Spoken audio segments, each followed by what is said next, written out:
आज की इस वीडियो में हल करने वाले हैं प्रश्नावली 1.1 एनसीईआरटी वर्ग 9। इसमें जो है प्रश्न 1 से लेकर के 4 तक दिए गए हैं। तो यहाँ पे हम क्या करेंगे कि ये जो चारों प्रश्न हैं इन चारों प्रश्नों का हल करेंगे।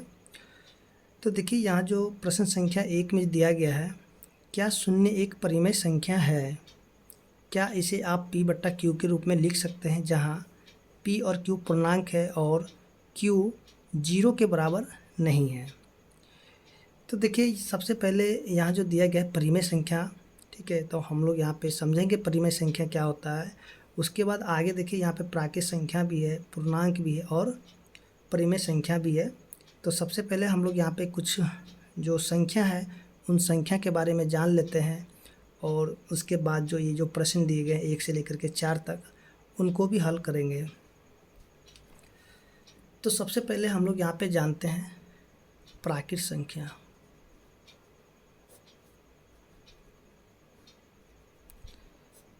देखिए प्राकृत संख्या जो होगा, जैसे कि हम लोग जानते हैं कि गिनती की संख्या, जो गिनती की संख्या होती है उसे ही प्राकृत संख्या कहा जाता है।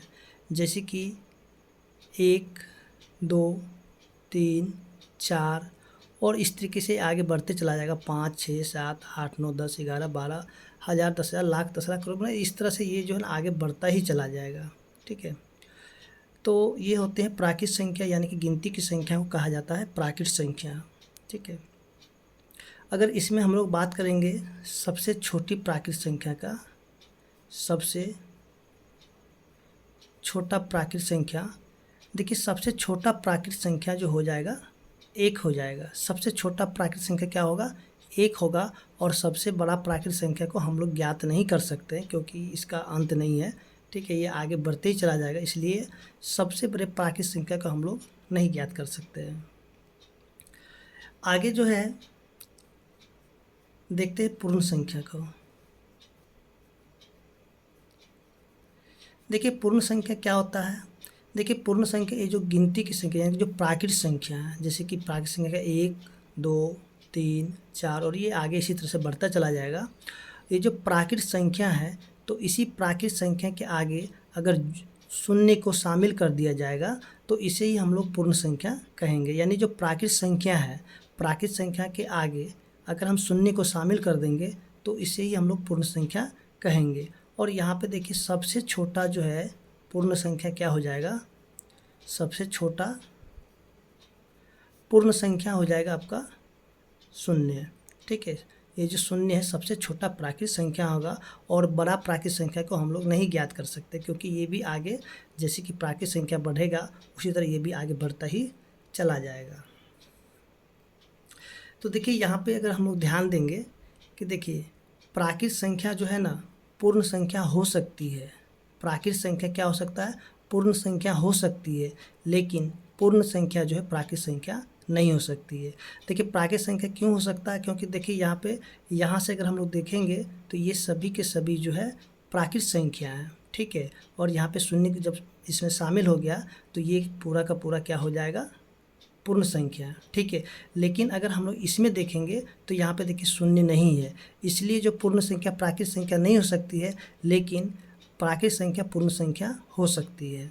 ठीक है, तो आप जो देखिएगा यहाँ पे प्रश्न संख्या 4 में, तो आपका इसमें जो है उत्तर मिल जाएगा। जैसे कि देखिएगा प्रत्येक प्राकृत संख्या एक पूर्ण संख्या होती है, तो ये हो जाएगा सत्य हो जाएगा। अब क्यों होगा तो हम यहाँ से इसका रीजन भी लिख सकते हैं, जैसे कि आपको यहाँ पे बता दें क्यों होगा।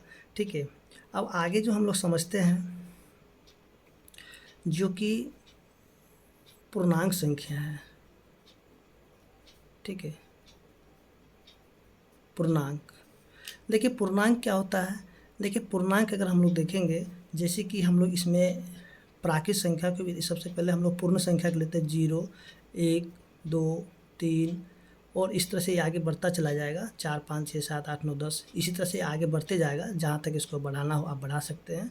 ठीक है, और इधर जब हम 0 की इस तरफ आएंगे तो माइनस में 1 हो जाएगा, -2 होगा, -3 होगा।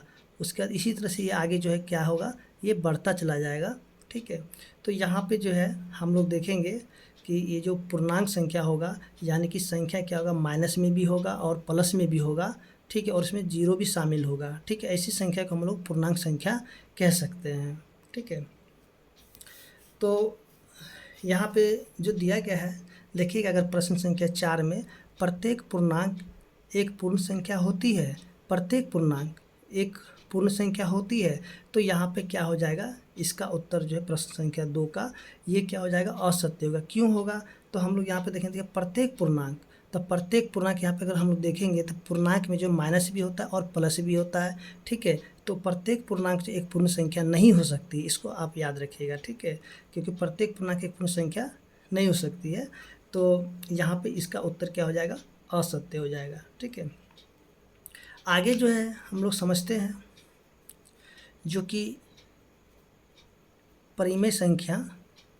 अच्छा, यहाँ पर देखिए, यहाँ जो है ना, सबसे छोटा पूर्णांक संख्या कौन सा होगा, इसको भी हम लोग नहीं ज्ञात कर सकते हैं, और सबसे बड़ा पूर्णांक को भी हम लोग नहीं ज्ञात कर सकते, ठीक है, इसको भी याद रखिएगा। देखिए, अब आता है परिमेय संख्या के बारे में। तो देखिए, परिमेय संख्या क्या होगा, देखिए, जिसे हम लोग P/Q के रूप में लिखते हैं, P/Q का मतलब क्या होता है कि ऊपर भी कुछ ना कुछ अंक होना चाहिए और नीचे भी कुछ ना कुछ अंक होना चाहिए। P/Q का मतलब होगा कि ऊपर भी कोई अंक होना चाहिए और नीचे भी कोई ना कोई अंक होना चाहिए, तो उसे ही हम लोग कहेंगे परिमेय संख्या। देखिए, जैसे कि 3/5 हो गया, ये परिमेय संख्या हो गया, माइनस में 2/7 लेंगे, ये भी परिमेय संख्या हो गया। अगर हम लोग शून्य को देखेंगे तो ये भी एक परिमेय संख्या। क्यों, तो देखिए, इसके नीचे कुछ भी नहीं होता, तो इसके नीचे में एक रहता है, ठीक है, तो इसको हम लोग 0/1 लिख सकते हैं, इसलिए ये भी क्या हो जाएगा, पूर्ण संख्या होगा। तो देखिए, यहाँ पे जो कि 1 नंबर प्रश्न है, 1 नंबर प्रश्न देख, क्या शून्य एक परिमेय संख्या है, तो हम यहाँ पे लिखेंगे हाँ, शून्य एक परिमेय संख्या है। और देखिए, यहाँ पे जो दिया गया, क्या इसे आप P/Q के रूप में लिख सकते हैं, तो हम यहाँ पे लिखेंगे हाँ, इसे हम P/Q के रूप में लिख सकते हैं। तो आप इसको यहाँ से इसको दिखा सकते हैं कि ये 0/1 ये पूर्ण संख्या हो सकती है, ठीक है, क्योंकि यहाँ पे देखिए P/Q का मान देखिए 0 के बराबर नहीं हुआ, इसलिए परिमेय संख्या हो सकती है। अब देखिए, यहाँ से जो परिमेय संख्या यानी कि 3/5 में से 2/7 या फिर 0, या फिर हम लोग यहाँ पे सिर्फ 2 को भी ले लेंगे तो भी ये परिमेय संख्या है। क्यों है, क्योंकि देखिए, इसके नीचे कुछ भी नहीं है, तो इसके नीचे में एक होता ही होता है, ठीक है, इस चीज़ को भी आप याद रखें। 2/1 है, यहाँ पे एक नीचे रहेगा ही रहेगा, इसलिए इसे भी हम लोग परिमेय संख्या के रूप में लिख सकते हैं। तो उम्मीद करते हैं कि आपको यहाँ तक जो है समझ में आ गया होगा। अब चलिए हम लोग यहाँ पे क्या करते हैं, प्रश्न संख्या 1 से इन सभी प्रश्नों को हल करते हैं। तो देखिए, सबसे पहले अगर हम लोग देखेंगे जो कि प्रश्न संख्या 1 है, तो 1 में जो दिया हुआ है, क्या शून्य एक परिमेय संख्या है। जैसे आप यहाँ पर देखेंगे, क्या शून्य एक परिमेय संख्या है, क्या आप इसे P/Q के रूप में लिख सकते हैं, जहाँ P और Q पूर्णांक है और Q 0 के बराबर नहीं है, 0 के बराबर है। तो देखिए, सबसे पहले हम यहाँ पे लिखेंगे हाँ, ठीक है, हाँ, शून्य एक परिमेय संख्या है, ठीक है, और इसे हम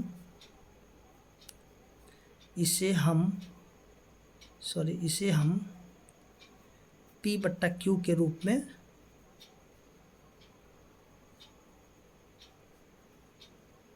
लिख सकते हैं, ठीक है। यहाँ से आप इसका उत्तर को लिख सकते हैं, हाँ, शून्य एक परिमेय संख्या है और इसे हम P/Q के रूप में लिख सकते हैं। तो ये हो गया प्रश्न संख्या 1 हल हो चुका है। और आगे जो हम लोग देखते हैं प्रश्न संख्या 2 को। देखिए, 2 में जो दिया गया है, 2 में अगर हम लोग देखेंगे प्रश्न संख्या 2 को, कि देखिए 3 और 4 के बीच, 3 और 4 के बीच हमें क्या करना है, 6 जो है ना परिमेय संख्या को निकालना है।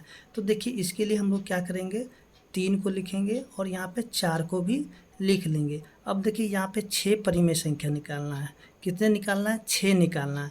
देखिए, अगर हमें यहाँ पे 6 निकालना होगा तो हम एक आगे बढ़ जाएंगे, यानी कि 7 कर लेंगे, ऊपर भी 7 से गुना और नीचे भी 7 से गुना करेंगे, और इसमें भी ठीक वैसे ही 7/7। अगर हमें यहाँ पे बोला जाता है 4 परिमेय संख्या निकालने के लिए, तो हम यहाँ पे क्या करते, 4 के बाद होता है 5, तो ऊपर भी 5 लिखते और नीचे भी 5 लिखते, यहाँ भी ऊपर भी 5 और नीचे भी 5। अगर हमें यहाँ पे कहता 8 परिमेय संख्या निकालने के लिए, तो ऊपर भी 8 लिखते और नीचे भी 8 लिखते, यहाँ भी उसी तरह करते, ऊपर भी 8 और नीचे भी 8। यानी कि अगर यहाँ पे आपको 6 कहा जाएगा, तो आप एक आगे बढ़ करके यहाँ पे लिख करके इसको गुना कर दीजिएगा। तो इसको अगर हम लोग गुना करेंगे तो हो जाएगा 21/7, और इसको जब हम लोग गुना कर देंगे तो हो जाएगा 28/7 हो जाएगा। तो देखिए 21 के बाद होता है 22, 22 के बाद होता है 23, उसके बाद होगा 24, 25, 26 और 27। तो देखिए कितने संख्या हो गया, तो 1 2 3 4 5 6। ठीक है, 21 और 28 के बीच में कितने संख्या हो गया, 6 हो गया, क्योंकि हमें यहाँ पे 6 परिमेय संख्या ज्ञात करना था। और देखिए यहाँ भी 7 है, यहाँ भी 7 है, तो यहाँ पे हम सभी के नीचे में क्या करेंगे, 7 को लिख देंगे। तो देखिए यहाँ पे जो है इसका उत्तर क्या हो जाएगा, 22/7, 23/7, 24/7, 25/7, 26/7 और 27/7 हो जाएगा। इसी प्रकार से जो कि प्रश्न संख्या 3 है, 3/5 और 4/5, और इसके बीच में हमें क्या करना है कि बीच में हमें निकालना है मात्र 5 परिमेय संख्या। ठीक है, तो देखिए यहाँ से अगर हम लोग देखेंगे तो इस प्रश्न को जो है, जैसे कि हमने प्रश्न संख्या 2 को हल किए थे, ठीक वैसे ही हल इसको हम लोग कर सकते हैं। देखिए एक चीज़ आप ध्यान दीजिएगा कि इसके नीचे भी 5, यानी इसका हर कितना है, 5 है, और यहाँ भी 5 है, यानी कि दोनों ही एक जैसा है। तो हम लोग क्या करेंगे, ये जो जिस तरह से इसको हमने हल किया था, ठीक वैसे ही हल कर लेंगे। अगर दोनों एक जैसा नहीं होगा, तो सबसे पहले आपको क्या करना होगा कि इन दोनों को एक जैसा कर लेना होगा, उसके बाद ही आप फिर से इसी प्रकार से इसको हल कर सकते हैं। तो यहाँ पे हम लोग देखेंगे कि इन दोनों का जो हर है एक ही समान है, तो इसको हम लोग लिखेंगे 3/5 और इसको लिखेंगे 4/5। अब देखिए यहाँ पे 5 है, तो आपका मन है यहाँ पे 6/6 लिख करके गुना कर दीजिए, चाहे 10/10 लिख करके गुना कीजिए, या फिर 100/100 लिख करके इसको गुना कीजिए, आप किसी से भी लिख करके गुना कर सकते हैं। तो देखिए यहाँ पे अगर हम लोग उत्तर के हिसाब से अगर हम लोग देखेंगे, तो इसमें जो है 10 से गुना किया गया, ऊपर भी 10 और नीचे भी 10, यहाँ भी ऊपर भी 10 और नीचे भी 10। तो इसको गुना करें तो हो जाएगा 30/50, और इसको गुना करते हैं 40/50। तो इसके बीच की संख्या लिखना है। देखिए 30 और 40 के बीच में तो बहुत सारी संख्या हो जाएगा, लेकिन हमें बहुत सारी संख्या को नहीं लिखना है, हमें मात्र लिखना है 5 परिमेय संख्या। तो 30 के बाद हो जाएगा 31, 32, 33, 34 और 35, और सभी के नीचे हम कर देंगे 50। ठीक है, अब देखिए जो संख्या कटेगा उसे काट देंगे, नहीं तो आपका मान आप इसी तरह से इसको रहने दे सकते हैं। इसी प्रकार से चूँकि प्रश्न संख्या है 4, देखिए 4 का उत्तर हमने जो है कि इसका जब हमने इसको देख रहे थे, यानी कि सबसे पहले बेसिक में आपको बताया था, तो यहाँ से जिस तरह से मैंने बताया था वैसे आप इसको बना सकते हैं। तो देखिए सबसे पहले यहाँ पे कहा जाए प्रत्येक प्राकृत संख्या एक पूर्ण संख्या होती है, तो हम लिखेंगे 4 का 1 में, ये हो जाएगा सत्य। ठीक है, क्यों होती है तो आपको हमने यहाँ पे बता दिया था। देखिए प्रत्येक प्राकृत संख्या पूर्ण संख्या क्यों होती है, तो देखिए यहाँ पे ये जो प्राकृत संख्या है, और प्राकृत संख्या के अंतर्गत यहाँ पे पूर्ण संख्या के अंतर्गत यहाँ पे 0 को शामिल कर दिया गया है, इसलिए प्रत्येक प्राकृत संख्या एक पूर्ण संख्या होती है, लेकिन प्रत्येक पूर्ण संख्या प्राकृत संख्या नहीं हो सकती है। ठीक है, तो आप यहाँ से इसको लिख सकते हैं। ठीक है, तो ये हो जाएगा आपके सत्य। उसी तरीके से अगर 2 नंबर प्रश्न को देखेंगे, प्रत्येक पूर्णांक एक पूर्ण संख्या होती है, तो हम लिखेंगे असत्य। ठीक है, क्यों होगा असत्य, तो देखिए पूर्णांक एक से प्रत्येक पूर्णांक एक पूर्ण संख्या होती है। तो अगर हम लोग पूर्णांक संख्या की बात करेंगे, तो देखिए पूर्णांक संख्या में देखिए संख्या जो माइनस में है और प्लस में भी है। ठीक है, और ये पूर्ण संख्या इधर से हम देखें पूर्ण संख्या, लेकिन यहाँ पे दोनों ही संख्या है, इसलिए जो है प्रत्येक पूर्णांक एक पूर्ण संख्या नहीं हो सकती, इसलिए क्या हो जाएगा, असत्य हो जाएगा। उसके बाद प्रश्न संख्या 3 आती है, तो देखिए 3 में जो दिया है प्रत्येक परिमेय संख्या एक पूर्ण संख्या होती है, तो ये हो जाएगा असत्य हो जाएगा। ठीक है, क्योंकि प्रत्येक परिमेय संख्या एक पूर्ण संख्या नहीं हो सकता। क्यों नहीं हो सकता? देखिए, परिमेय संख्या को हम लोग P/Q के रूप में, जैसे कि 3/5, और पूर्ण संख्या के लिए यानी कि पूर्ण एक संख्या होना चाहिए। लेकिन यहाँ पे देखिए जैसे कि 2 है, 2 एक पूर्ण संख्या है, लेकिन यहाँ पे 3/5 पूर्ण संख्या नहीं होता है। तो उम्मीद करते हैं कि आपको जो प्रश्न संख्या 1 से लेकर के 4 तक समझ में आ गया होगा।